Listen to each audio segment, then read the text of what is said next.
2001년 9월 11일, 인류는 문명의 취약성과 인간 본성의 그림자를 목격하는 충격적인 비극을 겪었습니다. 이날 아침, 미국 본토에서 민간 여객기 4대가 테러 조직 알카에다에 의해 납치되어 동시다발적인 공격이 자행되었습니다. 이 중 2대의 비행기가 뉴욕 맨해튼의 중심에 위치한 세계무역센터 쌍둥이 빌딩에 충돌하면서 전 세계인의 눈앞에서 현대 문명의 상징이 무너져 내리는 광경이 펼쳐졌습니다.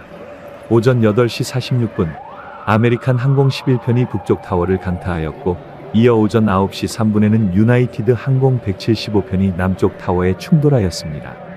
불과 1시간도 되지 않아 두 빌딩은 차례로 붕괴되었고, 그로 인해 수천 명의 생명이 순식간에 사라졌습니다. 이와 동시에 미국 국방의 심장부인 워싱턴 DC 외곽의 펜타곤은 또 다른 비행기에 의해 공격을 받았으며, 4번째 항공편은 승객들의 용감한 저항 끝에 펜실베이니아 시골에 추락하였습니다.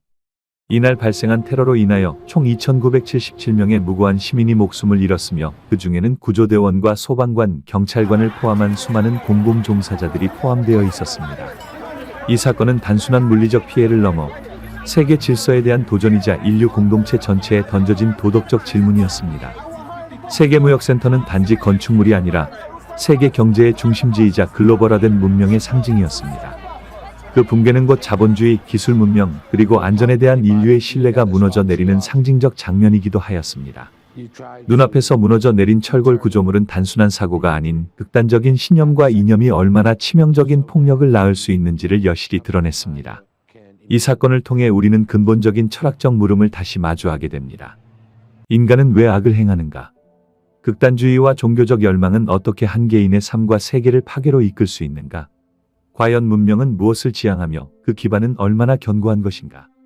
이 모든 질문은 단지 정치나 안보의 문제가 아니라 인간 존재에 대한 본질적인 성찰을 요구하는 철학적 물음입니다. 기술과 자본, 정보가 고도로 발달한 사회에서조차 인간은 여전히 파괴와 증오, 이념의 이름으로 타인의 삶을 앗아갈 수 있다는 사실은 우리 모두를 겸허하게 만듭니다. 하늘을 가르며 날아든 비행기는 더 이상 문명의 상징이 아니라 폭력의 수단이 되었으며, 그로 인해 생긴 폐허 위에는 깊은 슬픔과 함께 수많은 윤리적, 사상적 숙제가 남겨졌습니다. 9.11 테러는 단지 미국이라는 한 나라의 비극이 아니었습니다. 그것은 인간이 쌓아 올린 문명의 구조가 얼마나 연약한지를 보여주는 경고였으며, 동시에 우리 모두가 살아가는 이 세계에 대한 이해와 질문을 새롭게 써야 할 시점임을 알려주는 충격적인 계기였습니다. 이제 우리는 그날의 상처를 단순한 기억으로 남길 것이 아니라 철학적 사유와 성찰의 기초로 삼아야 할 책임이 있습니다.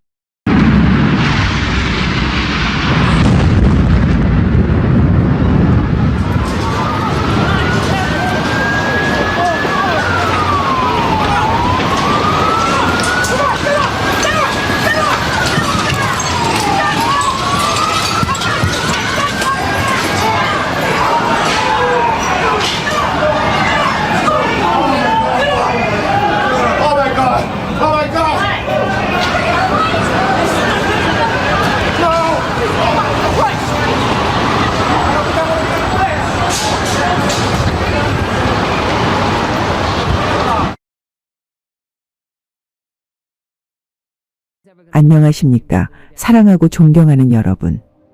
오늘 이 시간에는 21세기 인류 역사상 가장 충격적인 사건 중 하나였던 2001년 9월 11일 미국 뉴욕에서 일어난 세계무역센터 쌍둥이 빌딩 테러 사태, 그리고 그날 하나님께서 어떻게 일하셨는지를 담은 놀라운 실화 간증을 여러분께 전해드리고자 합니다. 기억하기도 끔찍한 날이지만 그날의 사건 속에서 분명하게 하나님의 섭리와 보호하심이 나타났습니다. 무려 2,500여 명의 기독교 관계자들이 죽음의 순간에서 기적적으로 보호를 받았다는 사실은 그 자체로 하나님께서 살아 역사하심을 증거하고 있습니다. 이 간증은 당시 뉴욕 현장에서 직접 살아계신 하나님의 손길을 체험하신 한 한국인 목사님의 생생한 증언에 기반하고 있습니다. 이 목사님은 국제기독교연합 세미나의 주최 측 실무총괄로 9월 11일 당일 쌍둥이 빌딩 내부에서 회의 준비 중이셨습니다.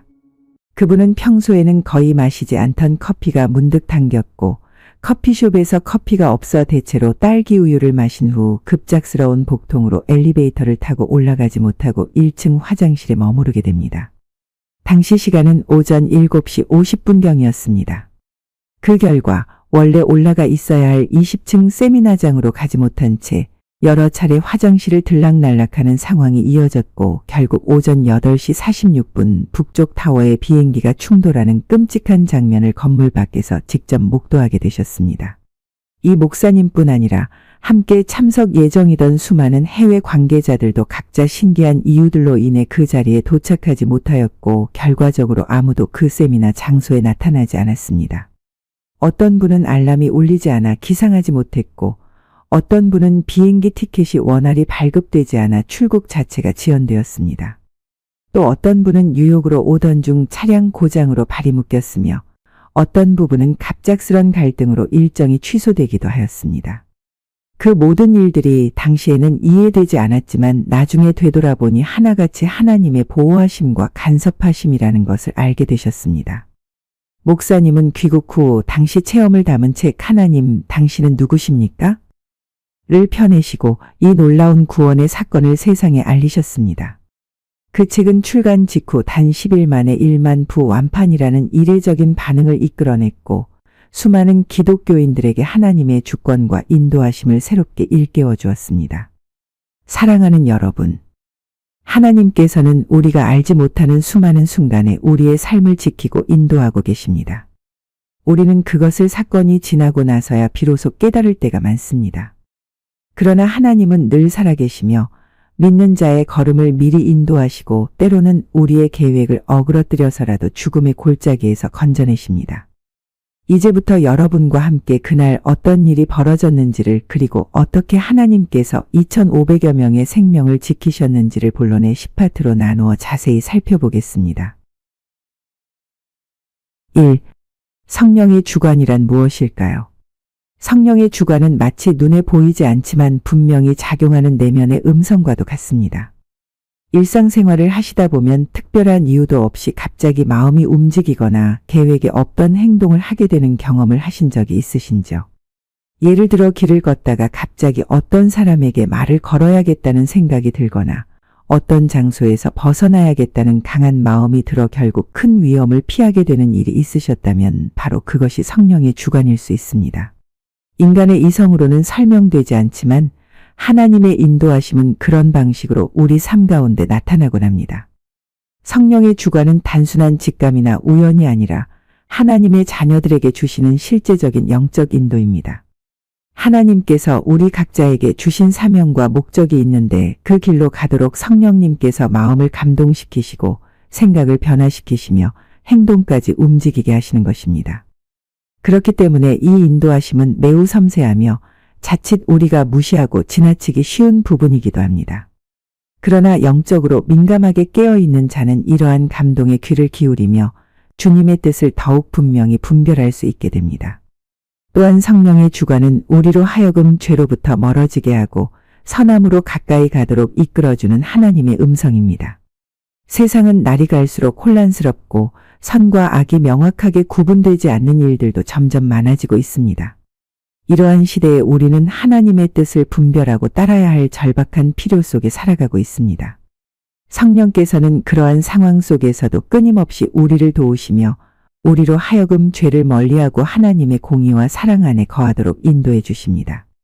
예를 들면 어떤 잘못된 말이나 행동을 하려고 할 때 마음 한편에서 알 수 없는 거부감이나 찜찜함이 느껴질 때가 있습니다. 그것은 단순한 양심의 소리가 아닙니다. 하나님의 영이신 성령께서 내면에서 말씀하시며 경고하시는 것입니다. 이를 무시하지 않고 민감하게 반응할 때 우리는 불필요한 실수나 고통을 피하게 되며 하나님의 보호 안에서 살아가는 삶을 경험하게 됩니다. 성령의 주관은 우리 삶의 전반에 영향을 미치며 우리가 때론 모르는 사이에도 하나님의 큰 섭리 안에서 움직이도록 도와주십니다. 우리가 준비하지 않았음에도 불구하고 어떤 만남이 성사되거나 특별한 기회가 열리거나 위기에서 벗어나게 되는 일들은 모두 하나님의 인도하심 아래 이루어진 은혜입니다. 그러한 경험들을 통해 우리는 하나님께서 지금도 살아계시며 나를 인도하신다 는 확신을 갖게 됩니다. 하나님께서 주시는 이러한 인도하심은 단순히 위급한 상황에서만 나타나는 것이 아니라 매일의 삶 속에서도 끊임없이 작동하고 있습니다. 우리가 해야 할 말, 만나야 할 사람, 떠나야 할 자리, 시작해야 할 일 등에 대해 성령께서 때마다 시마다 깨닫게 해주시는 은혜는 이루 말할 수 없이 큽니다. 문제는 우리가 얼마나 그 인도하심에 귀 기울이고 있는가, 그리고 믿음으로 반응하고 있는가 하는 것입니다. 사랑하는 여러분, 성령의 주관은 하나님의 자녀들에게 주어진 놀라운 축복이며 동시에 하늘 아버지께서 우리를 지키시는 방식입니다. 그러므로 그 인도하심을 받기 위해 우리는 더욱 기도해야 하며 성경 말씀을 묵상함으로써 성령의 음성에 민감해져야 합니다. 그리고 날마다 주님, 오늘도 저를 인도하여 주옵소서 라고 간절히 구하며 살아간다면 성령께서 우리의 삶을 선한 길로 이끌어 주실 것입니다. 마지막으로 말씀드리고 싶은 것은 성령의 주관은 일부 특별한 사람들만이 받는 것이 아니라 하나님의 자녀된 모든 이들에게 열려있는 하나님의 사랑의 손길이라는 점입니다. 이 사랑을 알고 그 인도하심에 순종하며 살아가는 모든 분들께 하나님께서 놀라운 평안과 보호를 허락하실 줄 믿습니다. 2. 하나님의 자녀가 되면 이 세상에서 누리게 되는 특혜. 사랑하는 여러분, 하나님의 자녀가 된다는 것은 단순히 종교적 소속이 바뀌는 것이 아닙니다. 그것은 전 존재가 새로워지고 새로운 정체성을 부여받는 일이자 이 세상에서 받을 수 있는 가장 위대한 영적 신분 상승입니다. 하나님 아버지의 자녀가 되는 그 순간부터 우리는 하나님 나라의 시민권을 부여받으며 하늘의 보호와 은혜 아래 살아가는 특권을 누리게 됩니다. 이 특권은 세상에서는 상상도 할 수 없는 놀라운 혜택으로 가득 차 있으며 그 중에서도 가장 대표적인 두 가지를 살펴보면 다음과 같습니다. 먼저 하나님의 자녀가 되는 순간 하늘나라 생명책에 우리의 이름이 기록되는 은혜를 받게 됩니다. 성경에 따르면 이 생명책은 하나님께서 직접 기록하시며 오직 구원받은 자들만 그 안에 이름이 올라간다고 말씀하십니다. 이는 단순한 목록이나 명단이 아닙니다. 생명책에 기록된다는 것은 하나님의 가족으로 입양되어 영원한 생명을 소유한 존재가 되었다는 뜻이며 천국에서 영원히 하나님과 함께 거할 수 있는 권리를 얻었다는 의미입니다.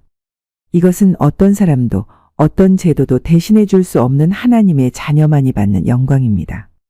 두 번째로는 하나님께서 우리 각자의 삶에 또 한 명의 천사를 파송하신다는 특혜입니다. 모든 사람은 태어날 때부터 하나님께서 주신 한 명의 보호천사를 받고 태어납니다. 이 천사는 우리가 알게 모르게 사고를 피하게 하거나 위험을 직감하게 하며 감정의 위기를 조율하게 돕는 보이지 않는 손과 같은 존재입니다. 그런데 예수 그리스도를 믿고 하나님의 자녀가 될 때 하나님께서는 이 기본적인 보호천사 외에 또 다른 천사, 즉 특별한 사명을 가진 천사를 우리 삶에 보내주십니다. 이 두 번째 천사는 하나님의 자녀가 걸어야 할 믿음의 길 위에서 더욱 섬세하게 삶을 인도하고 위험을 사전에 막아주는 역할을 맡습니다. 때로는 우리가 가려는 길을 막기도 하고 특정한 사람과의 만남을 중단시키며 어떤 일의 문을 갑자기 닫아버리기도 합니다. 처음에는 이런 일들이 당황스럽고 이해되지 않을 수 있지만 시간이 지나면 그것이 하나님의 깊은 사랑과 보호였음을 깨닫게 됩니다. 인간의 시야로는 보이지 않는 수많은 위험과 유혹이 이 세상에는 존재하기 때문에 하나님께서는 이러한 방식으로 자녀들을 세밀하게 보호하시는 것입니다.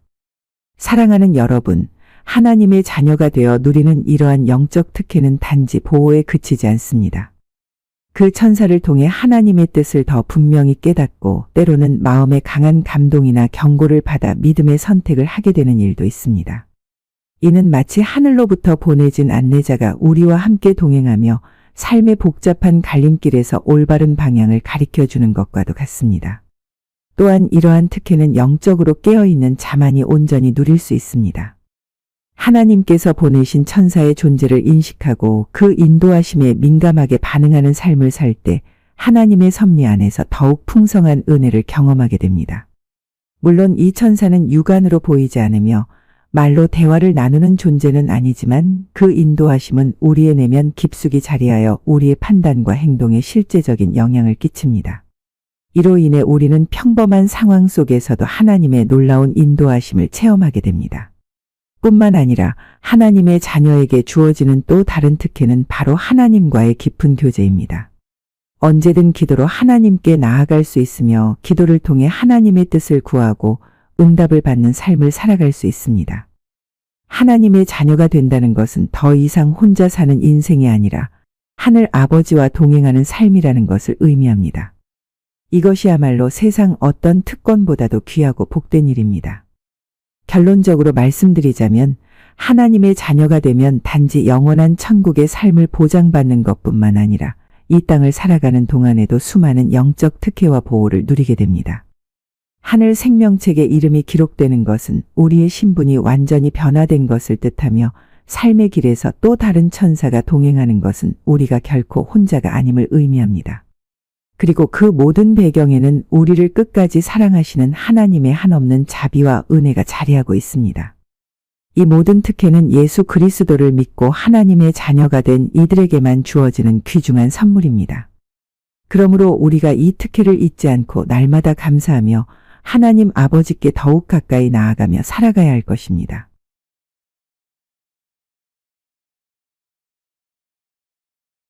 (3) 우리들의 머리카락 숫자까지도 다 헤아리시는 하나님. 사랑하는 여러분, 우리가 하나님의 자녀로서 이 세상에서 얼마나 특별하고 귀한 존재인지를 깨닫는 데 있어 예수님께서 하신 이 말씀은 참으로 깊은 감동을 줍니다. 너희의 머리털까지도 다 세신 바 되었나니 두려워하지 말라. 마태복음 10장 30절. 이 말씀은 단순히 위로의 말씀이 아닙니다. 이것은 전능하신 하나님께서 당신을 얼마나 세심하게 돌보고 계시는지를 보여주는 결정적인 증거입니다. 한 사람의 머리카락은 수만 가닥이 넘는다고 합니다. 사람의 눈으로는 일일이 셀 수조차 없는 그 작은 것 하나하나를 하나님께서는 모두 세고 계십니다. 이 사실이 말해주는 바는 너무나 분명합니다. 하나님께서는 우리의 전 존재를 세밀하게 아시며 단 한순간도 우리를 잊지 않으신다는 것입니다. 우리가 매일 무심코 빠뜨리는 머리카락조차 하나님의 관심과 사랑의 영역 안에 있다는 것은 우리의 삶의 어떤 사소한 일도 하나님의 관점에서는 결코 작거나 무의미하지 않다는 의미입니다. 또한 하나님께서는 우리가 흘리는 눈물 한 방울, 가슴속에 숨죽인 탄식, 아무에게도 말하지 못하는 고통까지도 다 알고 계십니다. 세상 사람들은 때로 우리를 오해하거나 우리의 아픔을 가볍게 여기기도 합니다. 그러나 하나님께서는 결코 그렇게 하지 않으십니다. 오히려 우리 마음의 깊은 곳, 아무도 들어오지 못하는 그 내밀한 영역까지도 주님은 함께 하십니다. 우리는 말없이 아파하고 있을지라도 하나님께서는 이미 우리의 속마음을 꿰뚫어 보시고 위로하고 계십니다. 사랑하는 성도 여러분, 이와 같은 하나님의 섬세한 사랑은 자연 속에서도 드러납니다. 가을이 되어 나뭇잎 하나가 떨어지는 그 순간에도 그것이 하나님께서 허락하신 일이 아니면 일어날 수 없습니다. 하물며 하나님의 형상대로 창조된 우리가 살아가며 겪는 모든 일들이 하나님의 허락 없이 가능하겠습니까? 우리의 인생에 일어나는 모든 일, 심지어 아주 사소하게 느껴지는 일들까지도 하나님의 계획과 섭리 안에 있는 것입니다. 우리가 걷는 길이 때로는 외롭고 험난해 보일지라도 우리는 결코 혼자가 아닙니다. 하나님의 세밀한 돌보심은 우리가 인식하지 못하는 순간에도 계속되고 있습니다. 오늘 이 글을 읽는 여러분께서 어떤 삶의 환경 속에 계시든지 그것이 고난의 골짜기이든 평안한 초장이든 상관없이 하나님께서는 동일하게 여러분과 함께 하시며 여러분의 발걸음을 주의 깊게 지켜보고 계십니다. 우리가 하는 기도 하나하나, 우리의 말과 생각, 심지어는 우리가 그분을 향해 내뱉는 탄식까지도 하나님은 모두 들으십니다. 여러분, 하나님께서는 우리를 단순한 피조물로 보지 않으십니다. 우리는 그분의 자녀이며 그분의 기쁨이며 하나님의 형상을 지닌 존재입니다. 부모가 자녀의 건강과 안전을 살피듯이 하나님 아버지께서도 우리를 그보다 더 깊은 사랑으로 감싸고 계십니다. 아무리 바쁜 부모라도 자녀가 다치거나 아플 때는 한 걸음에 달려갑니다. 하물며 전능하신 하나님께서 우리가 괴로움에 처했을 때, 외로움에 빠졌을 때 그 순간을 외면하실 리가 없지 않겠습니까? 이런 하나님의 사랑을 기억하고 매일의 삶에서 체험하는 것은 신앙인의 커다란 축복입니다. 세상의 불확실성과 인간의 한계 속에서 우리는 때때로 불안과 두려움에 휩싸이기도 합니다. 하지만 너희의 머리털까지도 다 세신 바 되었다. 는 이 말씀은 우리로 하여금 그런 불안으로부터 벗어나게 하며 하나님의 절대적인 보호와 사랑 속에 있다는 확신을 심어줍니다. 하나님께서는 우리 각자의 삶에 관심을 가지시고 우리의 하루하루를 함께 걸어가고 계십니다. 우리가 외롭다 느낄 때도, 세상 속에서 자신의 자리를 잃은 것처럼 느낄 때도 하나님은 여전히 우리를 바라보시며 손을 내밀고 계십니다. 우리가 그 손을 붙잡기만 하면 됩니다. 그리고 그 손은 결코 우리를 놓치지 않으십니다. 결론적으로 하나님께서는 우리가 생각하는 것보다 훨씬 더 깊은 곳까지 우리를 아시고 사랑하시며 지키고 계십니다. 우리의 머리카락 수까지 세실 정도로 세밀한 돌보심은 우리를 향한 하나님의 관심과 애정이 결코 피상적이지 않다는 증거입니다. 그러므로 사랑하는 여러분, 두려워하지 마십시오. 낙심하지 마십시오. 하나님께서는 오늘도 여러분을 눈동자처럼 지키시며 그 어떤 상황 속에서도 보호하시고 인도하십니다. 이제는 그 사랑을 신뢰하고 매일의 삶 속에서 하나님 아버지의 손길을 기대하며 살아가시기를 간절히 축복합니다. 우리의 하나님은 결코 멀리 계신 분이 아닙니다. 여러분의 생각보다 훨씬 더 가까이, 더 자상하게 언제나 함께 계신 분이십니다. 4. 희노애락과 생로병사의 삶 속에서 보호하시는 하나님. 존귀하신 여러분, 우리의 인생은 실로 다양한 감정과 사건들로 이루어져 있습니다.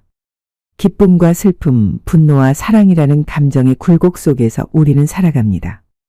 더 나아가 이 땅에 태어나 늙고 병들고 결국 죽음에 이르는 생로병사의 길을 누구나 걸어야만 합니다. 이 모든 과정은 인간이 피할 수 없는 운명이자 살아가는 존재로서 반드시 마주하게 되는 여정입니다. 그러나 하나님의 자녀로 부름받은 우리는 이 인생의 모든 장면에서 결코 홀로가 아닙니다. 하나님의 보호하심 아래 살아가는 존재임을 잊지 말아야 합니다. 하나님께서는 우리 삶의 시작부터 끝까지 모든 순간을 지켜보시며 돌보십니다.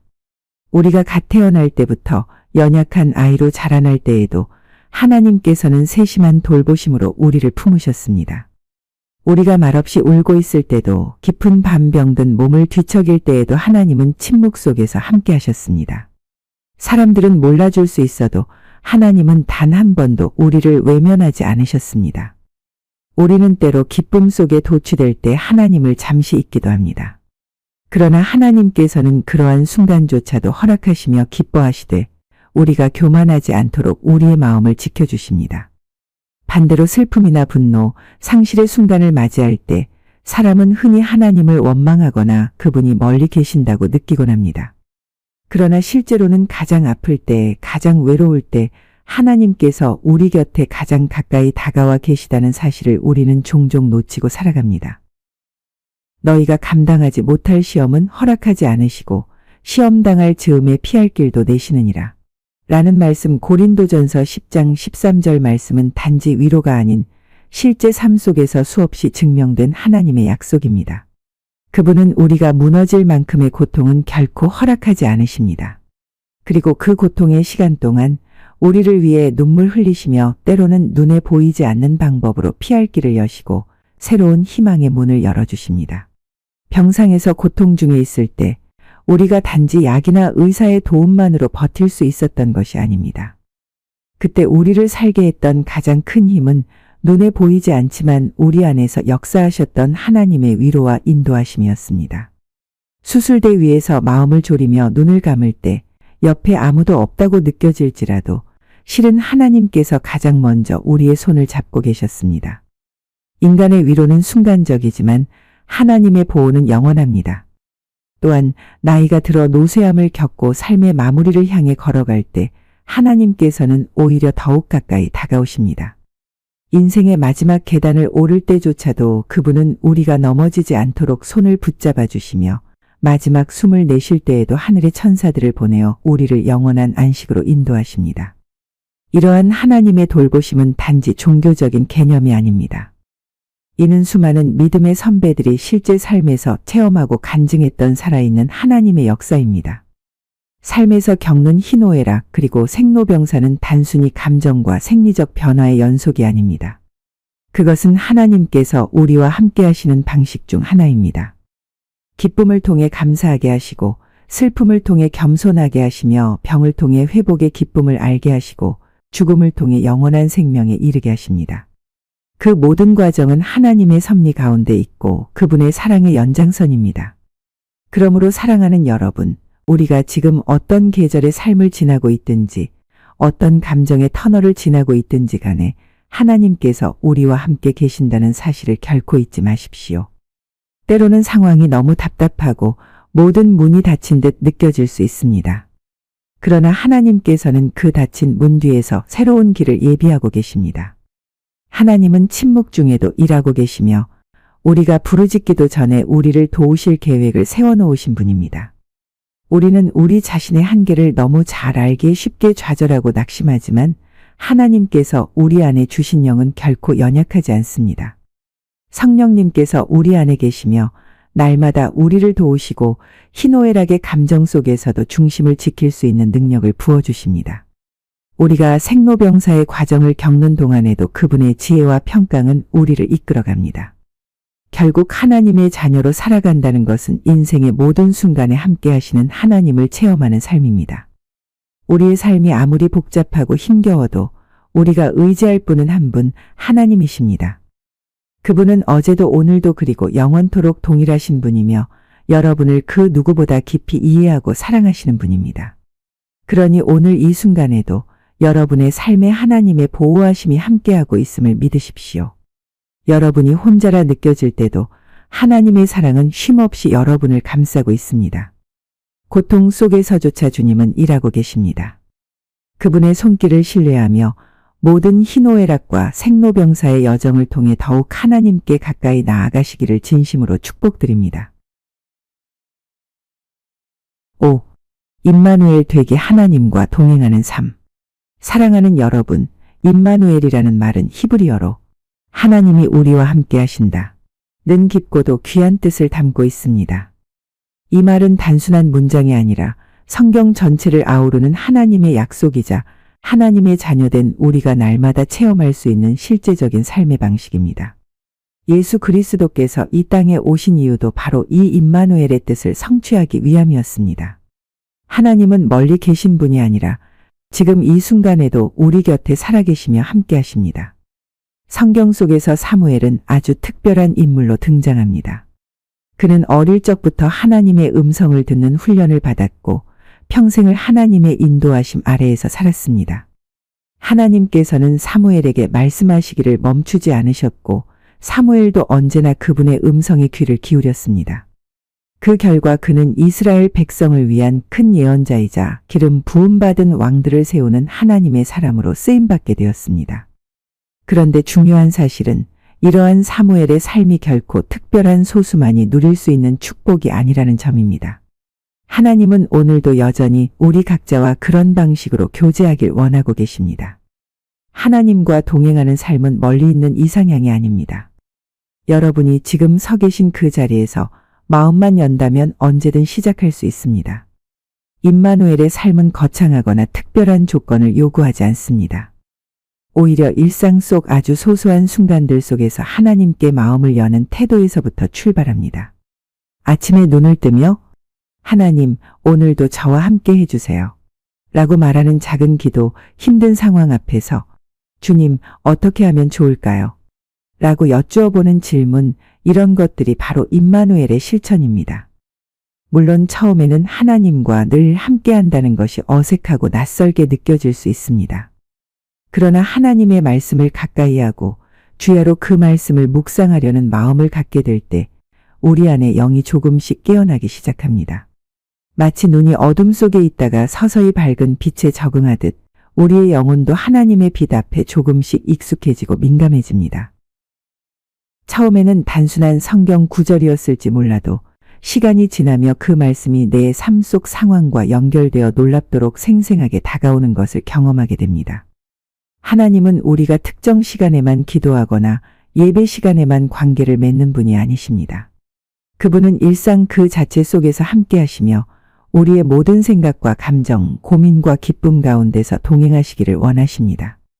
예를 들어 밥을 지을 때나 청소를 할 때, 누군가를 위해 마음이 쓰일 때 또는 문득 하늘을 바라보는 그 짧은 순간에도 하나님과 나누는 대화는 얼마든지 가능합니다. 우리가 그분께 집중하려는 마음만 있다면 그분께서는 언제든지 우리의 삶 한가운데로 들어오셔서 음성을 들려주시고 위로하시며 방향을 제시해 주십니다. 어떤 이들은 이렇게 생각할지도 모릅니다. 나는 하나님의 음성을 들어본 적이 없다. 나는 그분과 가까워질 자격이 없다. 그러나 그렇지 않습니다. 하나님께서는 당신을 사랑하시며 이미 당신 곁에 계십니다. 우리가 느끼지 못할 뿐이지 하나님은 끊임없이 우리를 부르고 계십니다. 다만 우리가 그분의 부르심에 민감하게 반응하지 못했을 뿐입니다. 그래서 중요한 것은 우리의 자격이 아니라 그분의 은혜입니다. 하나님과의 동행은 자격이 아니라 순종에서 시작됩니다. 귀 기울이고 묻고 따라가려는 마음만 있다면 누구나 임마누엘의 삶을 살아갈 수 있습니다. 임마누엘의 삶은 또한 외로움을 이기는 가장 강력한 비결입니다. 우리는 현대 사회 속에서 수많은 관계를 맺고 살지만 마음 깊은 곳에서 외로움을 느끼는 경우가 많습니다. 그러나 하나님과의 깊은 동행이 시작되면 더 이상 혼자가 아닙니다. 밤중에도 고요한 새벽에도 혼자 길을 걷는 순간에도 하나님은 언제나 우리와 함께 하십니다. 그분은 말없이 우리 손을 잡아주시고 때로는 작은 기쁨을 통해 우리에게 미소 짓게 하시며 때로는 눈물 속에서도 소망을 잃지 않게 붙들어 주십니다. 사랑하는 여러분, 임마누엘의 삶은 단지 성경 속 누군가의 이야기가 아닙니다. 바로 여러분의 삶에서 오늘 이 순간에도 이루어질 수 있는 현실입니다. 하나님은 지금도 말씀하시며 지금도 함께 하시며 지금도 여러분과 동행하고자 문을 두드리고 계십니다. 그 부드러운 음성에 응답해 보시지 않겠습니까? 하루의 시작을 그분과 함께 열고 하루의 끝을 그분의 품 안에서 마무리해 보십시오. 분명히 느끼게 될 것입니다. 하나님이 정말로 여러분과 함께 하시며 여러분의 삶을 이끄시고 계신다는 사실을. 임마누엘의 삶은 단순히 종교적인 열심에서 비롯된 것이 아닙니다. 그것은 하나님과의 사랑 관계에서 피어나는 삶의 열매입니다. 그 사랑은 결코 변하지 않고 결코 떠나지 않으며 언제나 여러분 편에 서 있는 가장 든든한 동행입니다. 그 임마누엘의 축복이 여러분의 삶 속에서도 오늘부터 시작되기를 진심으로 축복드립니다. 6. 성령의 인도 받기 방에도 시험도 있는 이유. 사랑하는 여러분, 성령님의 인도하심은 하나님의 자녀로서 누릴 수 있는 가장 귀한 축복 중 하나입니다. 그러나 동시에 이 인도하심을 따라 살아가려 할 때 예상치 못한 방해와 시험이 따르게 됩니다. 이는 단지 우리의 믿음이 부족해서가 아니라 성령님의 인도를 받는 삶이 곧 영적 전쟁의 최전선에 서게 되는 일이기 때문입니다. 우리가 하나님의 뜻을 따라 살아가려 할수록 사탄은 이를 방해하고 공격하려는 시도를 멈추지 않습니다. 성령의 인도는 매우 섬세하며 인격적입니다. 성령님은 억지로 우리를 이끄시는 분이 아니라 우리가 스스로 그분의 음성에 귀 기울이고 순종할 수 있도록 도우시는 분이십니다. 그러나 문제는 우리 안에 여전히 남아있는 옛자, 곧 육체의 소욕입니다. 우리는 완전하지 않으며 날마다 성령님의 도우심 없이는 거룩하게 살아갈 수 없습니다. 이 틈을 악한 영들은 노리고 파고듭니다. 그래서 성령의 인도를 받기 시작할 때부터 우리의 삶에는 여러 가지 영적 도전과 방해가 일어날 수 있습니다. 어떤 분들은 이렇게 말씀하실 수도 있습니다. 저는 교회도 열심히 다니고 있고 기도도 하고 있습니다. 하나님을 잘 믿고 있는데 왜 이런 어려움이 찾아올까요? 이 물음은 너무나 자연스럽고 당연한 것입니다. 그러나 여기서 우리는 중요한 진리를 기억해야 합니다. 믿음의 길은 꽃길만이 아닙니다. 성령님의 인도하심 속에는 반드시 연단과 시험의 시간이 포함되어 있습니다. 그 이유는 하나님께서 우리를 단련시키시고 정금같이 빚어가시기 위함입니다. 그리고 또 하나는 사탄이 우리가 하나님과 더 가까워지는 것을 극도로 싫어하고 두려워하기 때문입니다. 여러분, 성령님의 인도를 방해하는 가장 큰 요소는 내면에 자리 잡은 미움과 용서하지 못하는 마음입니다. 예수님께서는 원수를 사랑하라고 말씀하셨습니다. 이 말씀은 단지 도덕적인 교훈이 아닙니다. 이는 성령의 역사와 직결되는 본질적인 진리입니다. 우리가 누군가를 미워하고 있다면 그 마음은 성령님의 음성을 분별하기 어렵게 만듭니다. 반대로 누군가를 용서하고 진심으로 그를 위해 기도할 수 있을 때 우리의 마음은 더 맑고 자유로워져서 성령님의 인도에 더욱 민감해질 수 있습니다. 스스로에게 질문해 보시기 바랍니다. 혹시 누군가를 미워하고 계시지는 않으신가요? 과거의 상처로 인해 여전히 마음 깊은 곳에 쓴뿌리가 남아있지는 않으신가요? 만약 그렇다면 그 마음을 하나님 앞에 정직하게 내어놓으시기 바랍니다. 하나님은 우리가 솔직하게 고백하고 의지할 때 성령님의 능력으로 우리의 마음을 치유하시고 다시 하나님의 뜻 안에서 살 수 있도록 회복시키십니다. 또한 성령의 인도를 받는 삶은 결코 혼자의 힘으로 감당할 수 있는 여정이 아닙니다.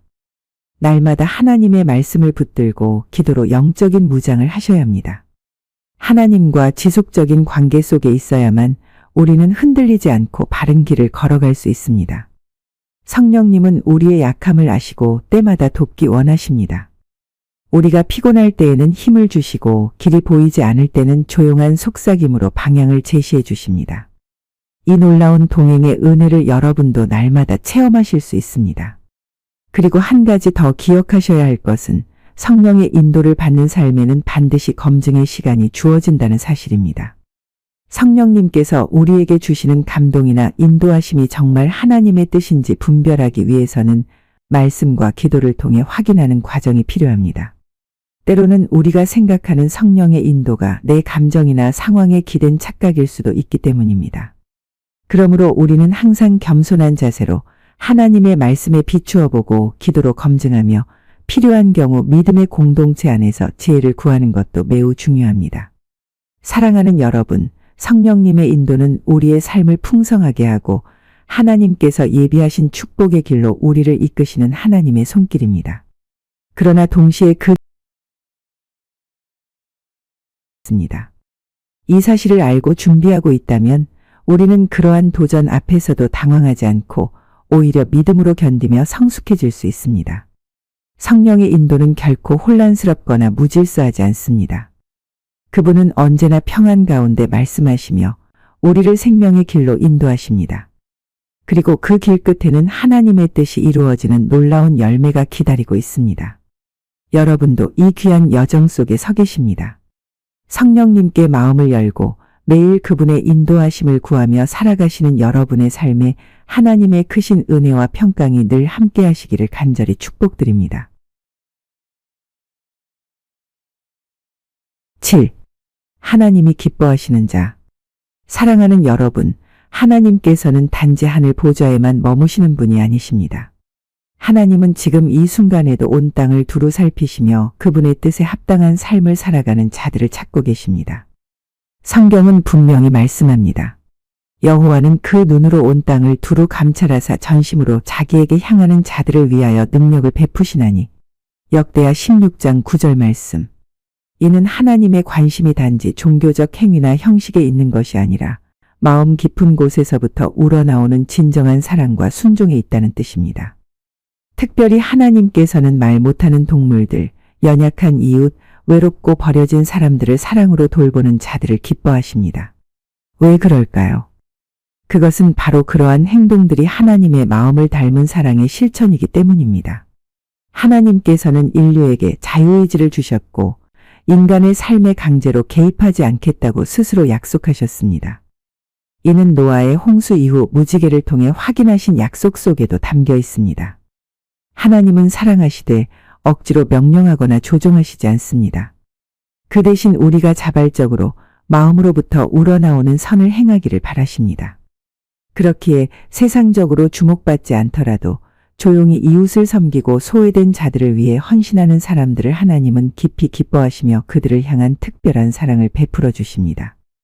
예를 들어 외로운 노인을 위해 매일 안부 전화를 드리는 사람, 길에서 만난 유기동물에게 먹을 것을 챙겨주는 사람, 주변에서 소외된 이웃에게 따뜻한 말 한마디를 건네는 이들, 이러한 삶은 하나님 보시기에 너무도 귀하고 복된 삶입니다.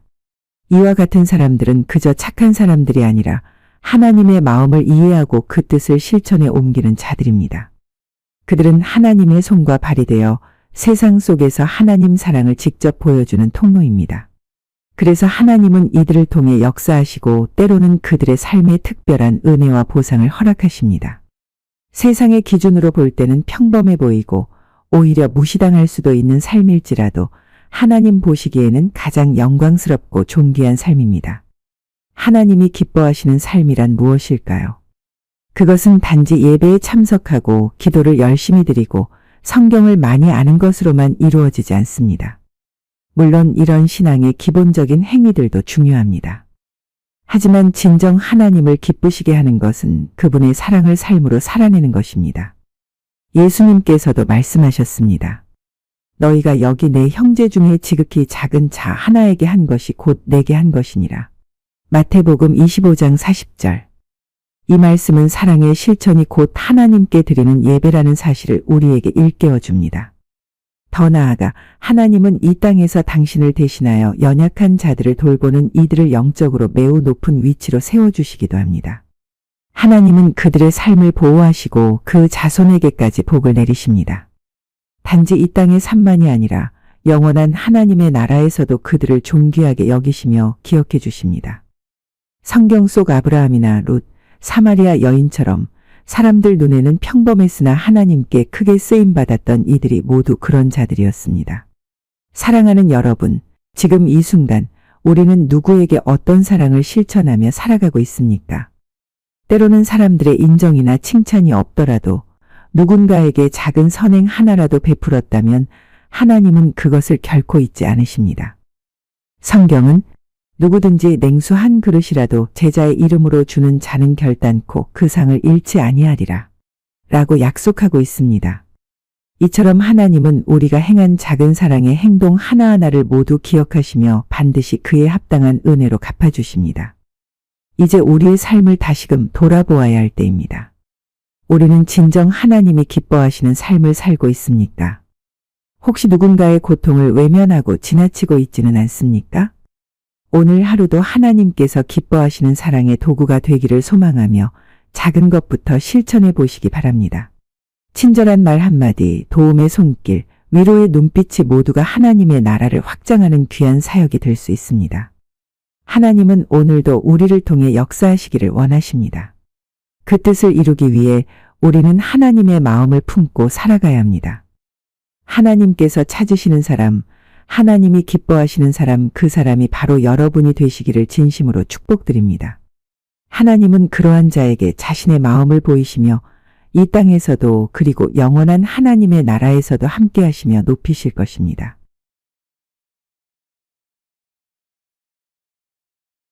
8. 하나님의 공의를 터득하는 자. 하나님의 성품을 이루는 요소 중에서 가장 중심이 되는 것은 바로 공의입니다. 하나님은 사랑에 풍성하신 분이시며 동시에 완전하신 공의의 하나님이십니다. 인간의 감정이나 기준으로는 이해할 수 없는 깊이와 높이의 정의를 갖고 계시며 그분의 판단은 항상 오차가 없고 공평하며 진리에 기초해 있습니다. 이러한 하나님의 공의를 올바로 이해하고 그 뜻에 순종하며 살아가는 것이야말로 참된 믿음의 길이자 성숙한 신앙인의 모습입니다. 성경 속 인물들을 보면 하나님의 공의를 깊이 터득한 자들이 여럿 등장합니다.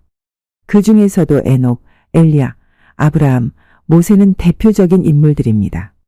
이들은 하나같이 단순한 종교인의 삶을 넘어서 하나님의 성품과 뜻을 진지하게 받아들이고 삶 속에 실천하였던 자들입니다. 예를 들어 에녹은 하나님과 동행하였고 죽음을 보지 않고 하늘로 들림을 받았습니다. 엘리야 역시 하나님의 열심을 품고 세상을 바로잡으려 했으며 결국 하늘로 불수레에 실려 올라갔습니다.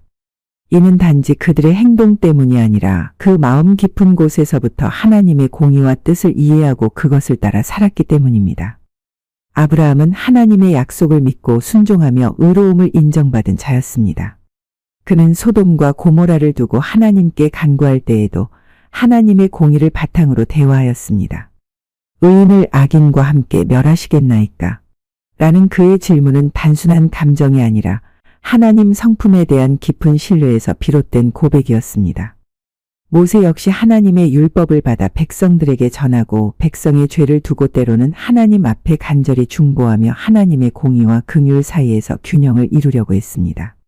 이처럼 하나님의 공의를 아는 자는 단순히 형식적인 신앙을 넘어서 하나님의 마음을 깊이 깨달아 알고 세상 가운데 그 뜻을 실천하며 살아가는 자입니다.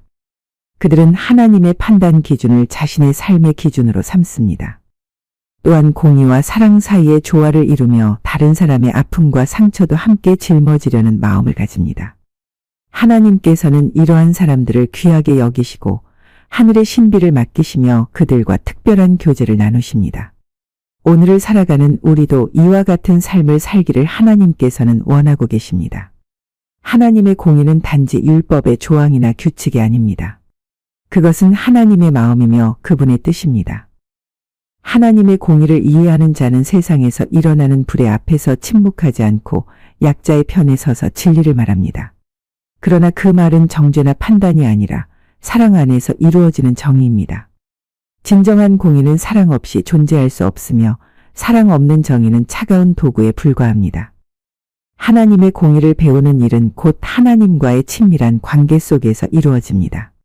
매일 말씀을 묵상하고 기도하며 하나님의 뜻이 무엇인지 깊이 구할 때에 성령께서 우리의 마음에 깨달음을 주십니다. 그리고 우리의 삶의 현장 속에서 하나님의 공의를 적용해 보도록 기회를 주십니다.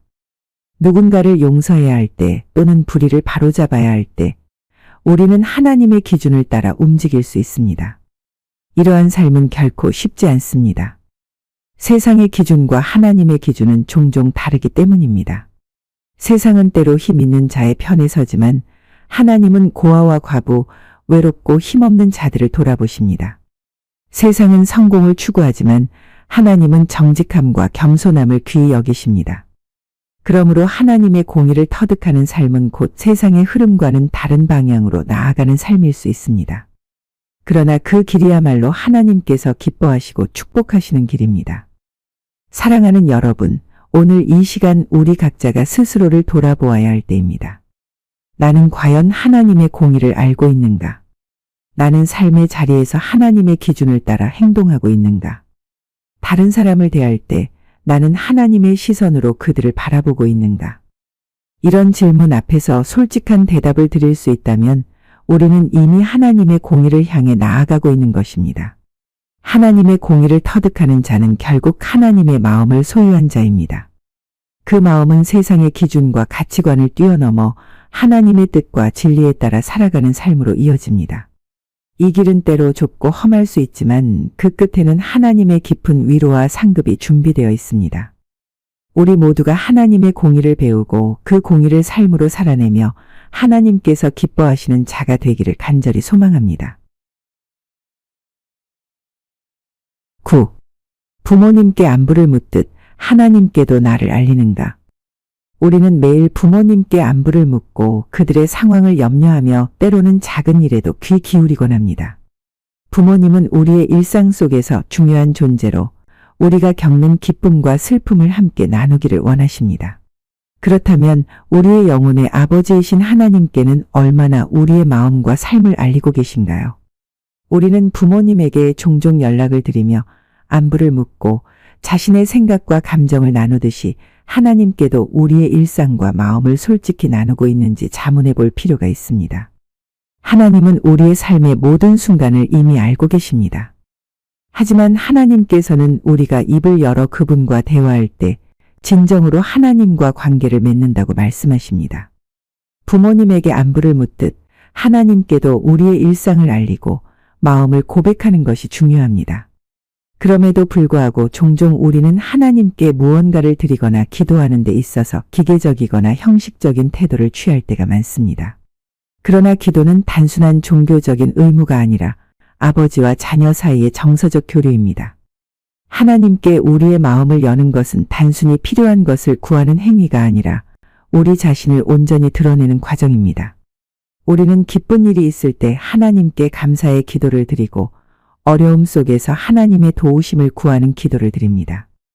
하지만 그 모든 기도 안에는 우리의 진솔한 감정과 생각이 담겨 있어야 합니다. 기도는 우리가 하나님께 다가가는 방법이며 하나님은 우리의 마음을 정확히 아시지만 그 마음을 입술로 표현하고 그분께 나누는 과정을 통해 하나님과의 관계가 더욱 깊어집니다. 부모님과의 대화에서 우리는 종종 내면의 감정을 숨기지 않고 털어놓습니다. 우리가 겪고 있는 갈등, 기쁨, 슬픔을 나누며 서로의 감정을 이해하려 합니다. 마찬가지로 하나님께도 우리의 마음을 털어놓을 때 하나님은 그 속 깊은 곳의 감정을 들으시고 위로와 인도를 주십니다. 하나님은 전능하시며 모든 것을 아시지만 우리의 입술을 통해 고백하는 그 순간 하나님과의 관계가 더욱 친밀하게 되어 갑니다. 하나님과의 대화는 단순한 일방적인 기도문이 아닙니다. 그것은 하나님과의 살아있는 교제이며 하나님의 음성을 듣고 우리가 해야 할 일들을 깨닫는 소중한 시간이 됩니다. 하나님께 나의 마음을 아뢰는 것은 믿음의 깊이를 더하는 과정이기도 합니다. 하나님께 내 마음을 열고 기도할 때 우리는 자신이 겪고 있는 모든 상황에 대한 하나님의 뜻을 구하고 하나님의 인도를 받을 수 있는 길을 찾게 됩니다. 우리의 기도가 하나님께서 직접 응답하시는 시간으로 바뀌면 그 순간부터 우리는 성령님의 인도를 더욱 민감하게 느끼게 됩니다. 이는 우리의 삶에 대한 이해가 깊어지며 하나님께서 우리에게 주시는 평안과 지혜를 알게 되는 중요한 과정입니다. 하나님께서 우리의 모든 것을 아시지만 우리가 입을 열어 기도할 때 그분은 우리와 대화하고 싶어 하신다. 이 말은 하나님께서 우리가 주고받는 대화에 얼마나 소중한 의미를 두고 계신지를 잘 보여줍니다. 하나님은 단지 우리의 기도 속에 있는 부탁이나 요청만을 듣고 계신 것이 아니라 그 기도를 통해 우리의 마음을 읽고 계십니다. 그리고 우리의 진심 어린 마음을 하나님께서 기뻐하시며 우리가 더 나은 사람으로 변화될 수 있도록 인도하십니다. 그러므로 우리는 하나님께도 우리의 일상을 솔직하게 알리고 그분께서 우리와 함께 하시는 임마누엘의 경험을 누리며 살아가야 합니다. 하나님께서는 우리가 어디에 있든 어떤 상황에 있든 그곳에서 우리와 함께 계십니다. 하나님께 우리의 삶을 드러내는 것은 단지 기도할 때만이 아니라 우리의 일상에서도 하나님을 의식하고 하나님과 동행하는 삶을 살아가는 것입니다. 우리가 하나님을 의식하며 살아갈 때 그분께서 우리에게 주시는 평안과 지혜는 우리가 예상치 못한 순간에 다가올 수 있습니다. 하나님께 나의 마음을 고백하고 하나님께 내 일상의 모든 것을 아뢰는 것은 우리가 하나님과 가까워지는 중요한 첫걸음입니다. 우리는 기도 속에서 하나님께 다가가며 하나님께서 주시는 인도와 평안을 구해야 합니다. 기도가 단순한 형식적인 의무가 아니라 하나님과의 깊은 관계를 만들어가는 시간임을 기억해야 합니다. 하나님께 나의 일상을 알리는 일이 곧 하나님과 동행하는 삶입니다. 하나님과의 관계가 깊어지면 그분의 음성을 더욱 잘 들을 수 있고 그분의 뜻을 분별하는 능력이 자라게 됩니다. 우리는 매일 하나님과 대화하고 하나님께 우리의 마음을 털어놓는 삶을 통해 그분의 뜻을 더 잘 깨닫게 될 것입니다. 그리하여 하나님께서 기뻐하시는 자로 살아가며 우리의 삶은 하나님의 사랑과 은혜로 가득 차게 될 것입니다.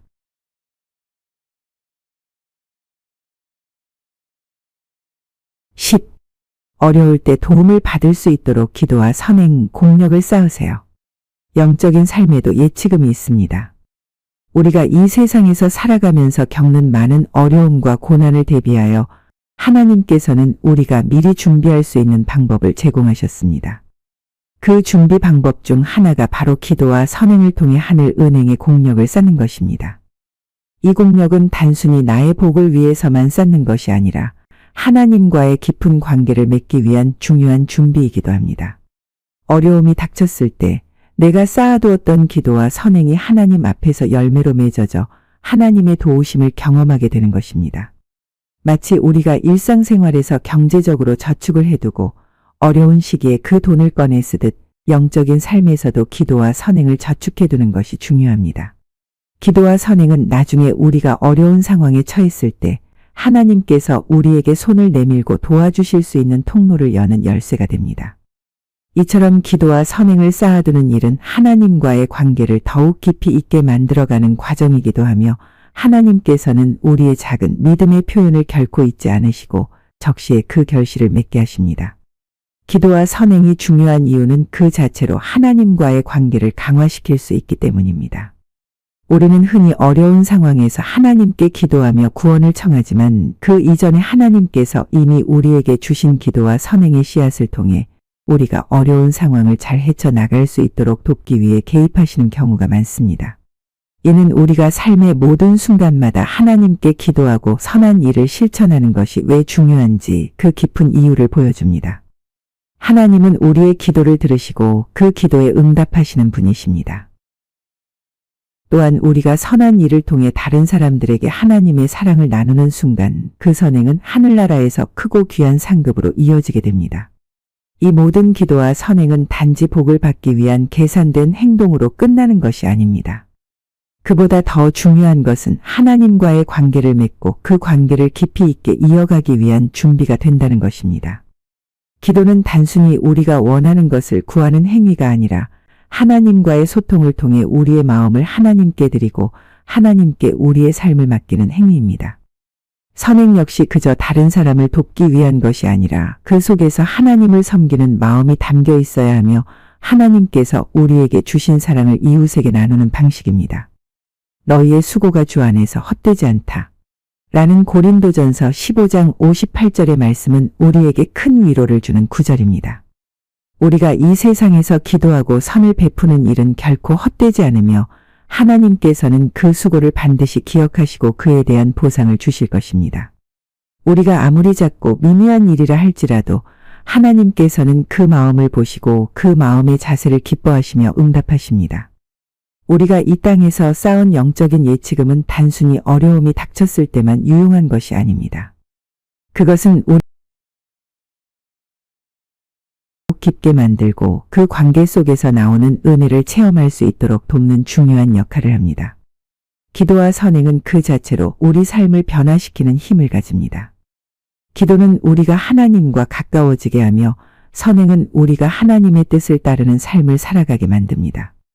우리가 하나님 앞에 나아갈 때 우리의 기도와 선행은 단순히 우리가 받은 복을 나누는 것이 아니라 하나님께서 우리의 삶을 통해 세상에 하나님의 사랑을 나타내게 하시는 중요한 통로가 됩니다.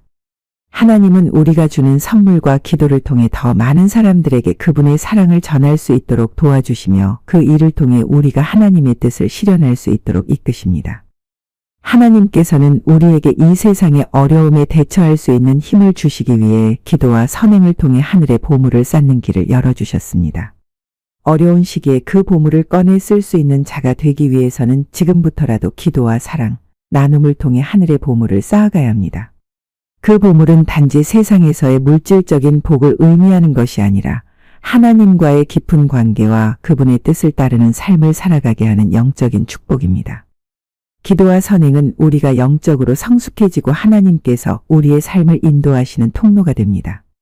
기도와 선행을 통해 우리는 하나님께서 주시는 평안과 지혜를 경험하게 되며 어려움 속에서도 하나님의 뜻을 발견하고 그 뜻을 따르는 삶을 살게 됩니다.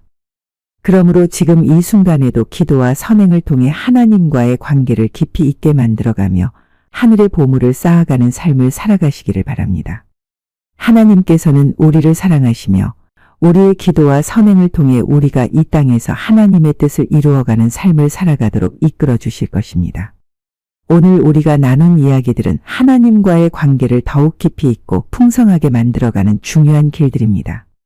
기도와 선행을 통해 우리는 하늘의 보물을 쌓아두고 어려운 시기에도 하나님의 도우심을 경험하게 됩니다. 또한 성령님의 인도를 따라 살아가면서 하나님의 뜻을 따르고 그 뜻을 실천하는 삶을 살게 됩니다. 우리가 하나님께 나아갈 때 그분은 항상 우리를 향해 손을 내미시며 우리의 삶을 인도하고 보호하십니다. 우리의 영적인 여정은 단순히 어려움을 피하고 복을 구하는 것이 아니라 하나님과의 깊은 교제를 통해 삶의 목적을 발견하고 그분과 동행하며 살아가는 것입니다. 오늘 이 말씀을 통해 하나님과의 관계를 더욱 소중히 여기고 기도와 선행으로 우리의 삶을 하나님께 드리는 삶을 살아가시기를 바랍니다. 이번 글이 여러분의 영적 여정에 조금이라도 도움이 되셨기를 바랍니다. 하나님과의 관계를 더 깊이 나누고 일상 속에서 그분과 동행하는 삶을 살아가시길 기도합니다. 이 글이 마음에 드셨다면 구독과 좋아요를 눌러주세요. 또한 더 많은 영적 이야기와 깨달음을 나누고 싶으시다면 언제든지 함께 해주세요. 하나님께서 여러분 각자의 삶 속에서 함께 하시고 그 뜻이 이루어지기를 기도합니다. 감사합니다.